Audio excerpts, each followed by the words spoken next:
Breaking news చూస్తున్నారు. పెరిగిన pole percentage కి సంబంధించి ఇప్పుడు చాలా విస్తృతంగా ప్రచారం జరుగుతోంది. ముఖ్యంగా చాలా విస్తృతమైన చర్చ జరుగుతోంది.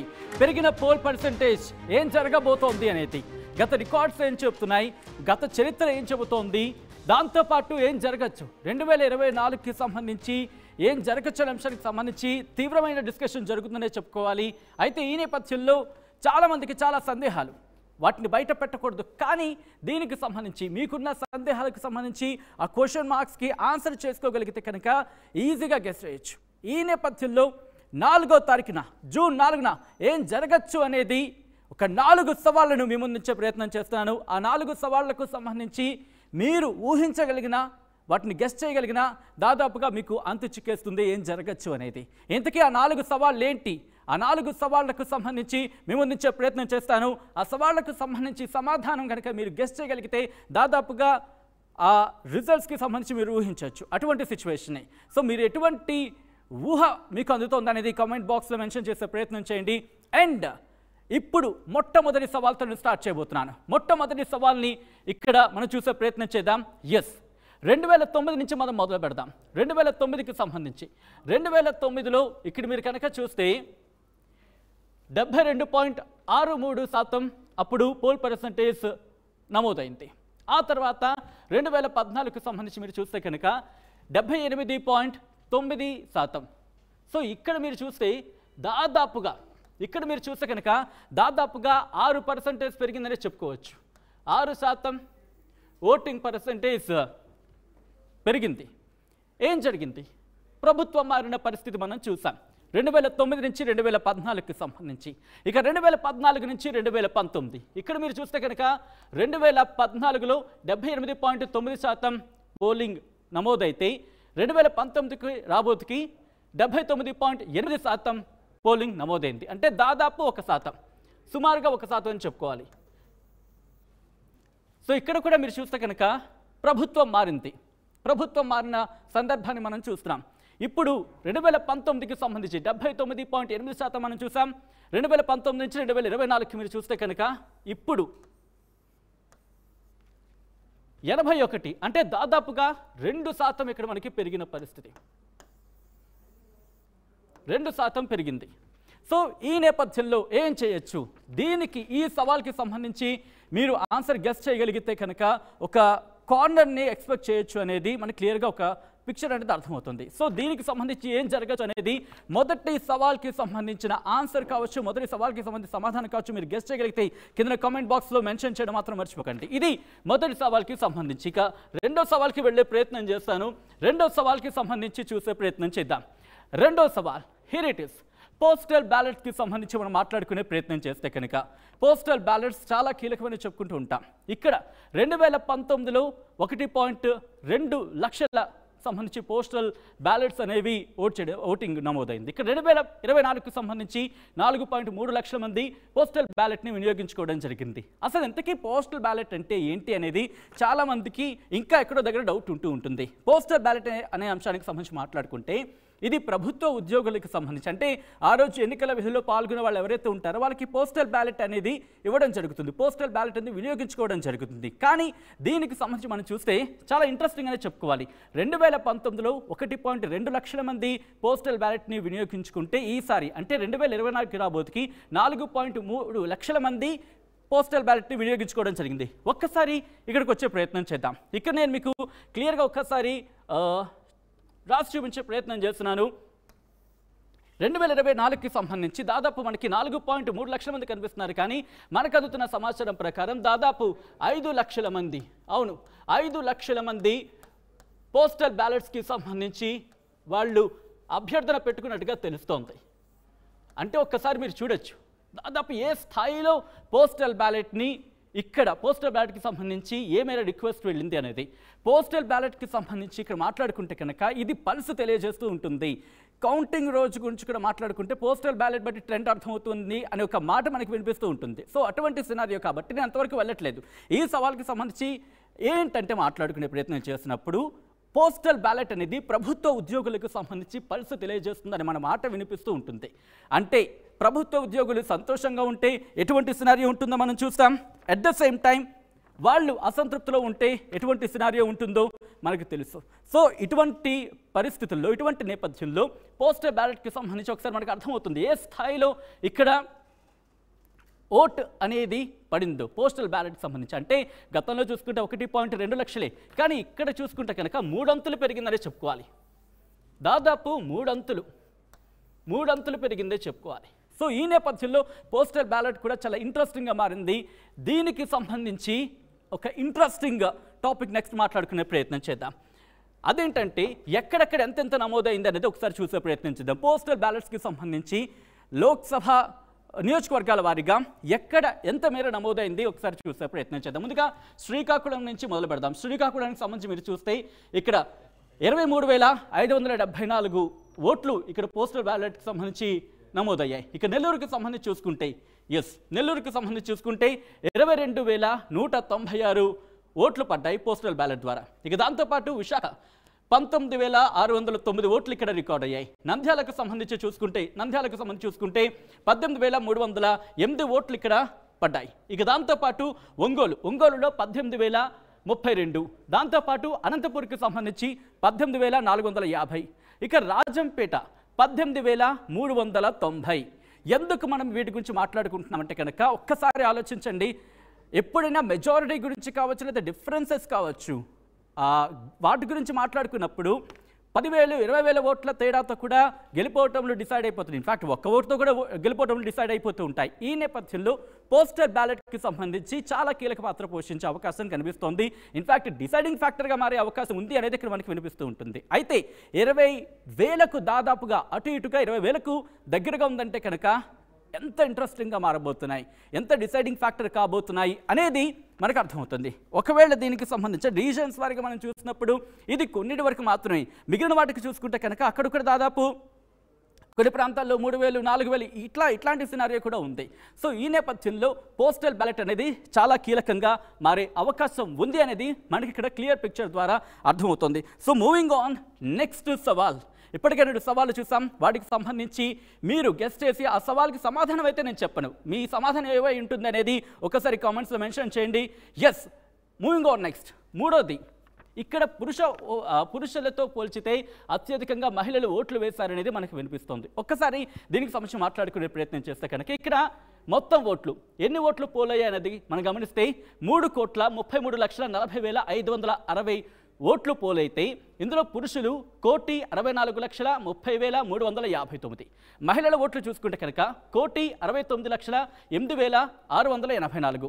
ఇక్కడ మీరు ఆ డిఫరెన్స్ కనుక గమనిస్తే ఇక్కడ మీరు గమనించవచ్చు 1,69,08,684 మంది మహిళలు కనుక ఇక్కడ ఓటేస్తే పురుషులకు సంబంధించి మీరు చూసుకుంటే 1,64,30,359 మంది పురుషులు ఓట్లు వేశారు. అంటే ఇక్కడ పురుషులతో పోల్చుకుంటే పురుషుల కన్నా మహిళలు 4 లక్షల, నేను ఒకసారి ఇక్కడ నెంబర్గా రాసే ప్రయత్నం చేస్తున్నాను, 4,78,325.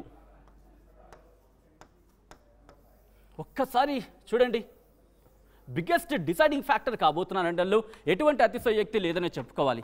ఒకసారి మీరు చూస్తే అఫ్కోర్స్ నెంబర్ కాస్త క్లియర్గా లేదు కాబట్టి నేను ఒకసారి క్లియర్ చేసి లైట్గా ఉన్న ప్లేస్లో రాసే ప్రయత్నం చేస్తాను. ఎస్, ఒక్కసారి ఇక్కడికి వెళ్తున్నా.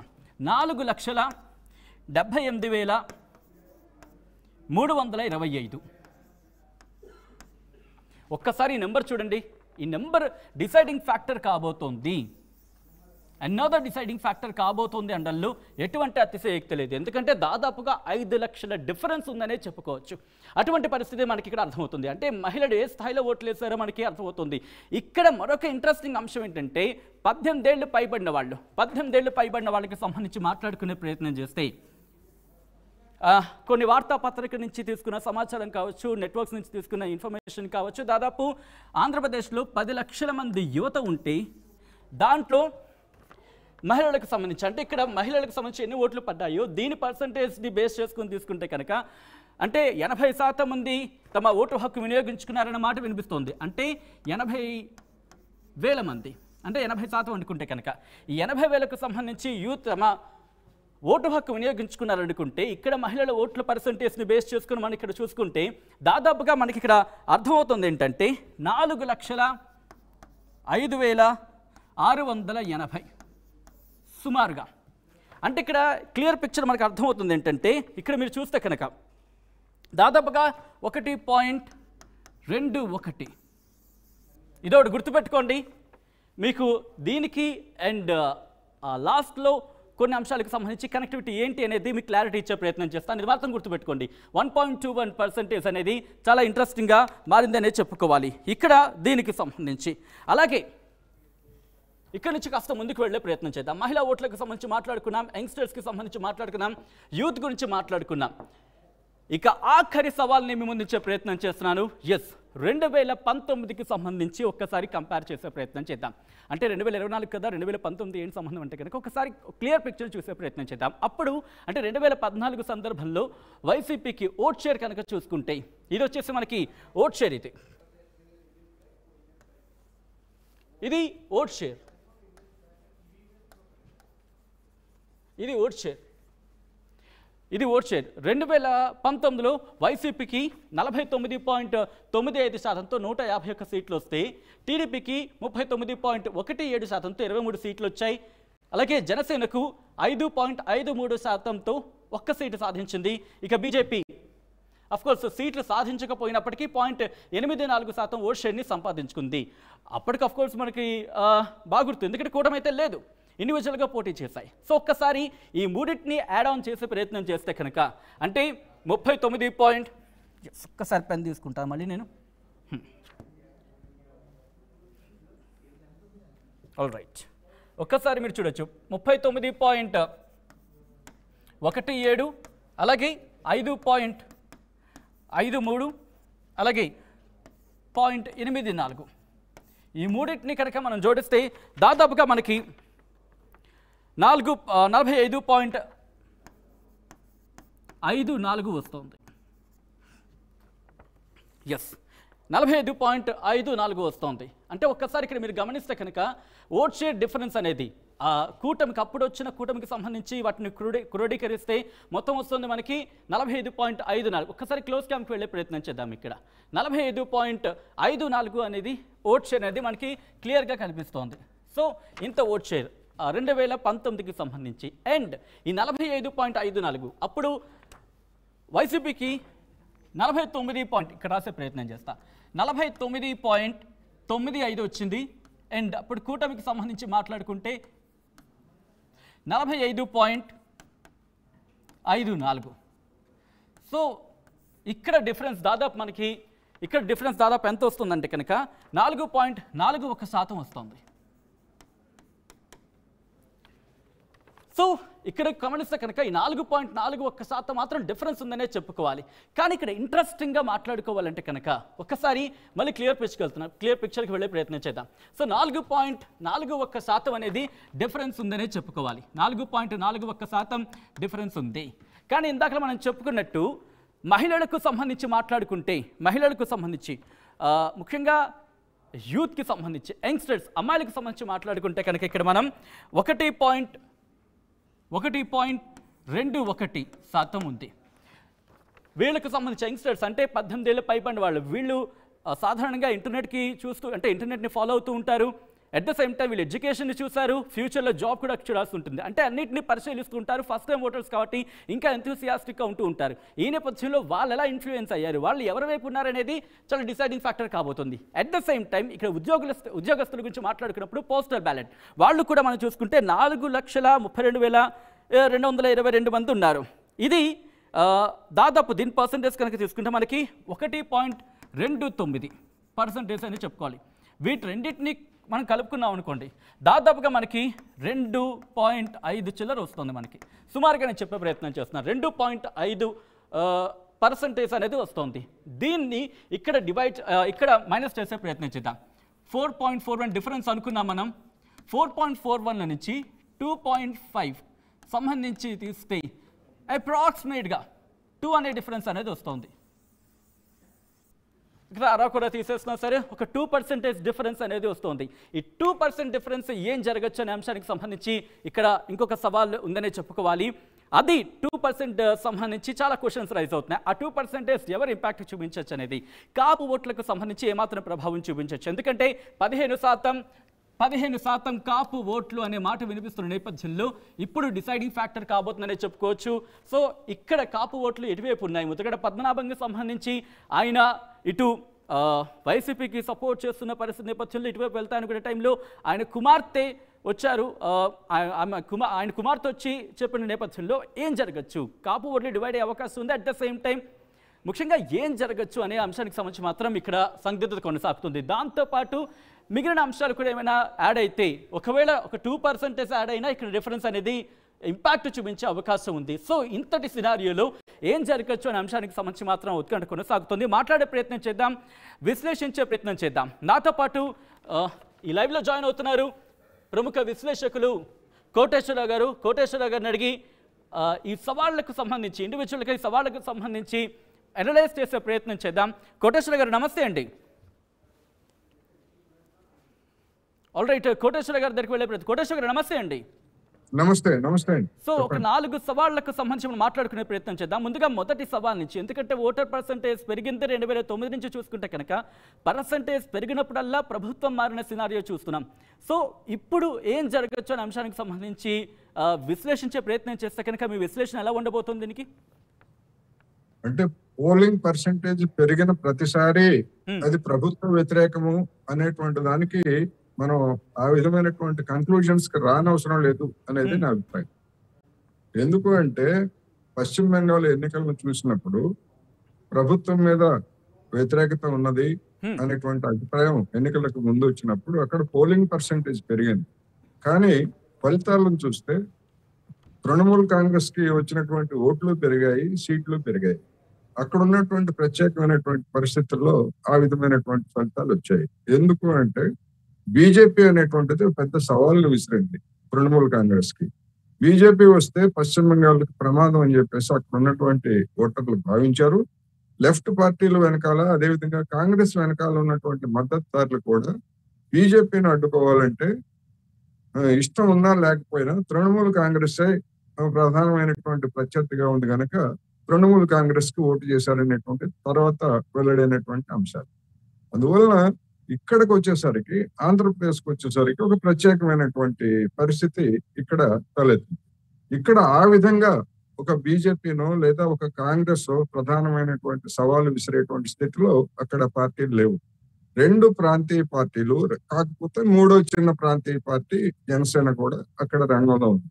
అందుకని ఇక్కడ ఉన్నటువంటి సిచ్యువేషన్ ని బట్టి చూసినప్పుడు వివిధ అంశాలను పరిగణలోకి తీసుకున్నప్పుడు ఓటింగ్ శాతం అనేటువంటిది 2% పెరగడం అనేటువంటిది మరీ ఎన్నికలకు ముందు ఆయా పార్టీలు చెప్పుకున్న దాంతో పోలిస్తే అది పెద్ద ఎక్కువగా కాదు. 2% అనేది పెరిగింది, కానీ అది పెద్ద ఎక్కువ శాతం కాదు. అందువలన దాన్ని బేస్ చేసుకొని, ఆ 2% ఓటింగ్ బేస్ చేసుకొని కన్క్లూజన్స్ కి రావడం అనేటువంటిది సరైనది కాదనేటువంటిది నా అభిప్రాయం. ఎందుకు అంటే హైదరాబాద్ నుంచి, బెంగళూరు నుంచి, చెన్నై నుంచి పెద్ద ఎత్తున ఇక్కడ ఉన్నటువంటి ఓటర్లు, అక్కడ ఉన్నటువంటి ఓటర్లు, ఎందుకంటే 2 చోట్ల కొంతమందికి 2 చోట్ల కూడా ఉండి ఉంటాయి, పెద్ద ఎత్తున వెళ్ళారు. దాని అర్థం ఏంటంటే ఏదో ఒక పార్టీకి చెందినటువంటి వాళ్ళే వెళ్ళారనే అక్కర్లా. 2 కూటములకు చెందినటువంటి వాళ్ళు పెద్ద ఎత్తున డబ్బు పెట్టి ఓటర్లను కొని రవాణా సౌకర్యాలు ఏర్పాటు చేసి తమ మద్దతుదారులకు సమీకరించుకున్నారు. అందుకని అనేకమైనటువంటి అంశాలు ఆంధ్రప్రదేశ్ లో జరిగినాయి కనుక ఆ విధమైనటువంటి ఓట్ల యొక్క శాతాన్ని బట్టి కన్క్లూజన్స్ కి రాకూడదు అనేది నా అభిప్రాయం. వచ్చే ప్రయత్నం చేస్తున్నాను. ముఖ్యంగా పోస్టల్ బ్యాలెట్స్కి సంబంధించి, పోస్టల్ బ్యాలెట్కి సంబంధించి గతంలో చూసుకుంటే 1,00,000 మాత్రమే, ఇక్కడ దాదాపు 4 లక్షల పైచిలకు మనకు కనిపిస్తోంది. సో ఇది ఏ మేరకు ప్రభావం చూపించే అవకాశం ఉంటుందండి? పోస్టల్ బ్యాలెట్ ఈసారి గణనీయంగా పెరిగాయి. టీచర్లలోనూ, అదేవిధంగా ప్రభుత్వ ఉద్యోగుల్లోనూ ప్రభుత్వం మీద తీవ్రమైనటువంటి అసంతృప్తి ఉన్నమాట వాస్తవం. అది డెఫినెట్ గా ప్రభుత్వానికి వ్యతిరేకంగానే పడేటువంటి అవకాశాలని మనం తోసిపుచ్చలేదు. ఎట్ ది సేమ్ టైమ్ సచివాలయాల్లో కొత్తగా నియమించినటువంటి దాదాపు 1,30,000 మంది ఉన్నారు. వాళ్ళల్లో కూడా కొంతమంది పోస్టల్ బ్యాలెట్ ఎన్నికల సిబ్బందిగా ఉంటారు, వాళ్ళు కూడా ఉంటారు. వాళ్ళ ఓట్లు అనేటువంటివి ఎవరికి పడతాయి అనేటువంటి అంశానికి వచ్చినప్పుడు తమను నియమించింది, తమకు ఉద్యోగాన్ని ఇచ్చింది వైసీపీ కనుక ఆ వైసీపీకి లాయల్టీగా ఉంటాయి అనేటువంటి వాదనలు కూడా ఉన్నాయి. అందువలన ఈ అది డిసైడింగ్ ఫ్యాక్టర్ అని మొత్తం మీద ఓట్లతో చూసుకున్నప్పుడు అది పెద్ద పర్సంటేజ్ కాదు, లేదా రాష్ట్రం మొత్తం మీద ఉన్నటువంటి ఓటర్లను చూసినప్పుడు. అయితే పోటాపోటీగా ఉన్నప్పుడు వారు వన్ సైడ్ కాకుండా నువ్వా నేనా అన్నప్పుడు ఈ 5 లక్షల ఓట్లు కూడా ప్రభావం చూపించేటువంటి అవకాశం లేకపోలేదు. డెఫినెట్ గా ఉంటది. ఎందుకంటే గతంలో కేరళ ఎన్నికల్లో ఒకసారి 5 లక్షల ఓట్ల తేడాతోటి ఒక కూటమికి అధికారం వచ్చింది, ఒక కూటమి అధికారాన్ని కోల్పోయింది. అటువంటి కీన్ కంటెస్ట్ కనుక ఇక్కడ కనుక ఉండేట్లయితే పోస్టల్ బ్యాలెట్లు అనేటువంటివి ఒక ప్రభావం చూపుతాయి. అదేవిధంగా మీరు ఇందాక మహిళల గురించి కూడా ఎగ్జాక్ట్లీ నా నెక్స్ట్ క్వశ్చన్ మీకు అదే, మహిళలకు సంబంధించి ఏమాత్రం ఇంపాక్ట్ చూపించవచ్చు అనేది అది కూడా చెప్పారు. ఒకవేళ అదే కనుక అయ్యేట్లయితే అనేక మంది చెప్తున్నది ఏంటంటే మహిళలకి అందించినటువంటి సంక్షేమ పథకాలు లేదా మొత్తంగా నవరత్నాలు అనేటువంటి వాటితోటి మహిళల మొగ్గు వైసీపీ వైపు ఉన్నది అనేటువంటి ఒక అభిప్రాయం కూడా ఉన్నది. అందువల్ల ఒకవేళ ఉద్యోగులు అసంతృప్తి చెందినటువంటి ఉద్యోగులు లేదా పట్టణాల్లో ఉన్నటువంటి ఈ పన్నుల భారం లేకపోతే విద్యుత్ భారాలు వీటితో అసంతృప్తి చెందినటువంటి వాళ్ళు వీళ్ళందరూ కూడా వ్యతిరేకమైతే అనుకూలంగా ఉండేటువంటి ఒక ఓటు బ్యాంక్ అనేటువంటిది కూడా 2019తో పోలిస్తే 2024లో వైసీపీకి ఒక ఓటు బ్యాంక్ అనేటువంటిది కూడా ఏర్పడింది అనేటువంటిది బలంగా వినిపిస్తున్న మాట. అందుకని ఒకదానికి అంటే ఒక అధికార పక్షానికి ఉన్నటువంటి ప్రతికూలతలు కొన్ని అయితే ప్రతిపక్షాలకు ఉన్నటువంటి ప్రతికూలతలు కొన్ని. అందుకని వీటిని మిక్స్ చేసుకొని చూసినప్పుడు రెండు బ్యాలెన్స్ అయ్యేటువంటి పరిస్థితి ఉన్నది. అందుకనే నెక్ టు నెక్ పోటీ జరిగింది అనేది ఈ సందర్భంగా నేను చెప్తాను. అలాగే లాస్ట్ టైం పోల్ పర్సంటేజ్కి అంటే లాస్ట్ టైం ఓట్ షేరింగ్కి ఇప్పుడున్న ఓట్ షేర్కి చూసుకుంటే కనుక ఆ డిఫరెన్స్ అనేది దాదాపు 4% ఉంది. ఇందాక కొన్ని అంటే మనం ఒక క్యాలిక్యులేషన్ ప్రకారం తీసినప్పుడు అంటే ఇటు యంగ్స్టర్స్ కావచ్చు, ముఖ్యంగా 18 ఏళ్ళకు సంబంధించి అంటే ఓటర్స్లో మహిళలకు సంబంధించి కావచ్చు, ఫస్ట్ టైం ఓటర్స్ ఫీమేల్స్కి సంబంధించి, అట్ ద సేమ్ టైం అలాగే పోస్టల్ బ్యాలెట్స్ ఈ రెండు కలుపుకుంటే కనుక మనకి దాదాపు 2.5% డిఫరెన్స్ కనుక చూసుకుంటే 2% మాత్రమే ఉంది. సో ఎవరి ఇంపాక్ట్ చూపించే అవకాశం ఉంది, ఎటువంటి ఇంపాక్ట్ చూపించే అవకాశం ఉంది అనుకోవచ్చు కోటేశ్వర గారు ఇక్కడ? అంటే 2019లో వచ్చినటువంటి ఓటింగ్ శాతాన్ని బట్టి మీరు దాన్ని యాజిటీజ్ గా తీసుకున్నారు. దాన్ని యాజిటీజ్ గా తీసుకున్నప్పుడు ఒకవేళ ఎంప్లాయీస్ లేదా కొత్త ఓటర్లు ప్రభుత్వానికి అధికార వైసీపీకి వ్యతిరేకంగా అయ్యేట్లయితే మరి ఇంకొక 2% పైన అదే లీడ్ లో ఉంది. తెలంగాణ ఎన్నికల్లో మనం చూసాం, రెండు పార్టీల మధ్య వచ్చినటువంటి తేడా 2% కూడా 2% కంటే తక్కువే కదా, అధికారం మార్పిడి పోయింది. మరి అక్కడ అనుకూలంగా ఉన్నప్పుడు అది వైసీపీకి అడ్వాంటేజ్ అనేటువంటి కంక్లూజన్స్ కి మీరు చెప్పేటువంటి అంకెలు దారితీస్తున్నాయి. అందువలన అది ఆ విధంగానే ఉంటుందని అనుకోవాల్సినటువంటి అవసరం లేదు. ఎందుకు అంటే 2019లో నవరత్నాలు లేవు, ఈ విధమైనటువంటి మీటనప్పుడు కార్యక్రమాలు కానీ లేకపోతే డైరెక్ట్ బెనిఫిట్ కానీ గతంలో కూడా సంక్షేమ పథకాలు ఉన్నప్పటికీ ఈ తరహా సంక్షేమ పథకాలు అనేటువంటివి లేవు. అందువలన ఎన్నికల్లో జరిగినటువంటి ప్రచారం ఏమిటి, జగన్మోహన్ రెడ్డి గారిని అధికారంలో ఉంచడమా లేకపోతే జగన్మోహన్ రెడ్డి గారిని అధికారంలో దించడమా అనేటువంటి ప్రాతిపదిక మీద జరిగినప్పుడు జగన్మోహన్ రెడ్డి గారు ఉంటే మాకు ఈ సంక్షేమ పథకాలు అమలు అవుతాయి అనేటువంటి నమ్మేవాళ్ళు కూడా ఉంటారు. అట్ ది సేమ్ టైము అటువంటి ఖచ్చితంగా చంద్రబాబు నాయుడు లేదా తెలుగుదేశం కూటమి వస్తే అమలు జరుగుతుంది అనేటువంటి ఆ విధమైనటువంటి ఖచ్చితమైనటువంటి ఓటు బ్యాంకు ఇటువైపు ఉన్నదా అంటే చెప్పడానికి ఇటువైపు లేదు. ఇటువైపు డిఫరెంట్ ఓటు బ్యాంక్ ఉంది. అందువలన ఒక విధంగా చెప్పాలంటే అన్ప్రిడిక్టబుల్, ఏ మాత్రం కూడా నాడి అందని పరిస్థితి ఉన్నది. రెండోది ఇతర ఫ్యాక్టర్స్ అంటే రాష్ట్రంలో జరిగినటువంటి పరిణామాలు లేదా దాని గురించి కాకుండా అవుట్ సైడ్ ఫ్యాక్టర్స్ అంటే బీజేపీ ముందుకు తీసుకొచ్చినటువంటి, ముఖ్యంగా నరేంద్ర మోడీ గారు ముందుకు తీసుకొచ్చినటువంటి ముస్లిం వ్యతిరేకత లేదా విద్వేషపూరితమైనటువంటి ప్రసంగాలు ఇవన్నీ కూడా ఆంధ్రప్రదేశ్ లో కొన్ని ప్రాంతాల్లో ముఖ్యంగా దాదాపు 40 నియోజకవర్గాలు 45 నియోజకవర్గాల్లో ఓటింగ్ అంటే గెలుపోటములని డిసైడ్ చేయగలిగినటువంటి ఫ్యాక్టర్లో ఉన్నటువంటి మైనార్టీలు, అదేవిధంగా మణిపూర్ ఉదంతాలు వీటితోటి ప్రభావితులైనటువంటి మైనారిటీల్లో ఉన్నటువంటి క్రిస్టియన్లు, వీళ్ళందరూ కూడా భిన్నమైనటువంటి అంటే ఎట్టి పరిస్థితుల్లోనూ బీజేపీతో ఉన్నటువంటి బీజేపీని కానీ లేదా ఆ పార్టీతో ఉన్న దాన్ని ఓడించకూడదు అనేటువంటి దానిలో అత్యధికులు వ్యతిరేకంగా ఓటు చేశారనేటువంటి అభిప్రాయాలు కూడా వెల్లడవుతున్నాయి. అందుకని ఇవన్నీ చూసినప్పుడు తెలుగుదేశం 3 పార్టీల కూటమికి ప్రభుత్వం మీద వ్యతిరేకత ఉన్నటువంటి అది అనుకూలంగా అయితే, రెండోది ఇవి లోపాలు అనేటువంటిది ఒకటి. రెండోది దళితుల వర్గీకరణకు సంబంధించినటువంటి అంశం కూడా ఆంధ్రప్రదేశ్ ఎన్నికల మీద ప్రభావం చూపేటువంటి అవకాశం ఉందనేది నా అభిప్రాయం. ఎట్లా అంటే దళితుల వర్గీకరణని అక్కడ ఉన్నటువంటి దళితుల్లోని మాల సామాజిక తరగతి టూత్ అండ్ నైల్ ఎట్టి పరిస్థితుల్లో అమలు జరపడానికి వీలనేటువంటి పద్ధతుల్లో అక్కడ వ్యతిరేకిస్తున్నది. అక్కడ ఆంధ్రప్రదేశ్ లో వాళ్ళు ఎక్కువగా ఉన్నారు. వర్గీకరణ కావాలనేటువంటి సామాజిక తరగతి తక్కువగా ఉంది.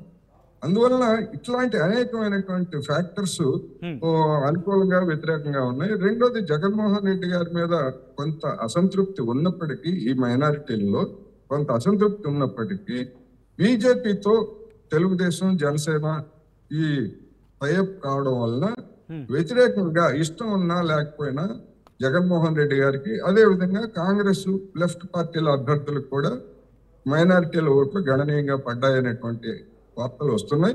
అవి ఎంత మేరకు ఏమిటనేటువంటిది చెప్పలేం, కానీ వీళ్ళకు వ్యతిరేకంగా అయితే మాత్రం మూడ్ ఉన్నది అనేది మాత్రం నేను స్పష్టంగా చెప్పవచ్చు.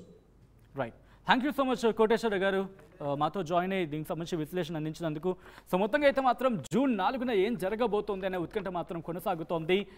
ఈ 4 సవాళ్లకు సంబంధించి ఆ సమాధానం మీరు గెస్ట్ చేసి కింద కమెంట్ బాక్స్లో మెన్షన్ చేసే ప్రయత్నం చేయండి. సో 4వ తారీఖున ఏం జరగబోతుంది అనేది మేము అప్డేట్ అందించేందుకు సిద్ధంగా ఉన్నాం. జూన్ 4న ఏం జరుగుతోంది, ఏం జరగబోతోంది అనేది ఆ రోజు మేము అందించే ప్రయత్నం చేస్తాం. సో మీరేం చేయాలంటే కనుక RTV లైవ్ యాప్ని డౌన్లోడ్ చేసుకోండి. ఎప్పటికప్పుడు వేగవంతమైన సమాచారం, ఫాస్టెస్ట్ న్యూస్ కోసం RTV లైవ్ యాప్ని డౌన్లోడ్ చేసుకుంటే కనుక మీ మునివేళల్లోని ఇన్ఫర్మేషన్ ఉంటుంది, అప్ టు డేట్ ఉంటుంది. అండ్ ఏం జరుగుతుంది అనేది మీ ఫోన్లోనే మీకు క్లియర్గా వస్తూ ఉంటుంది. Keep watching on stay tuned.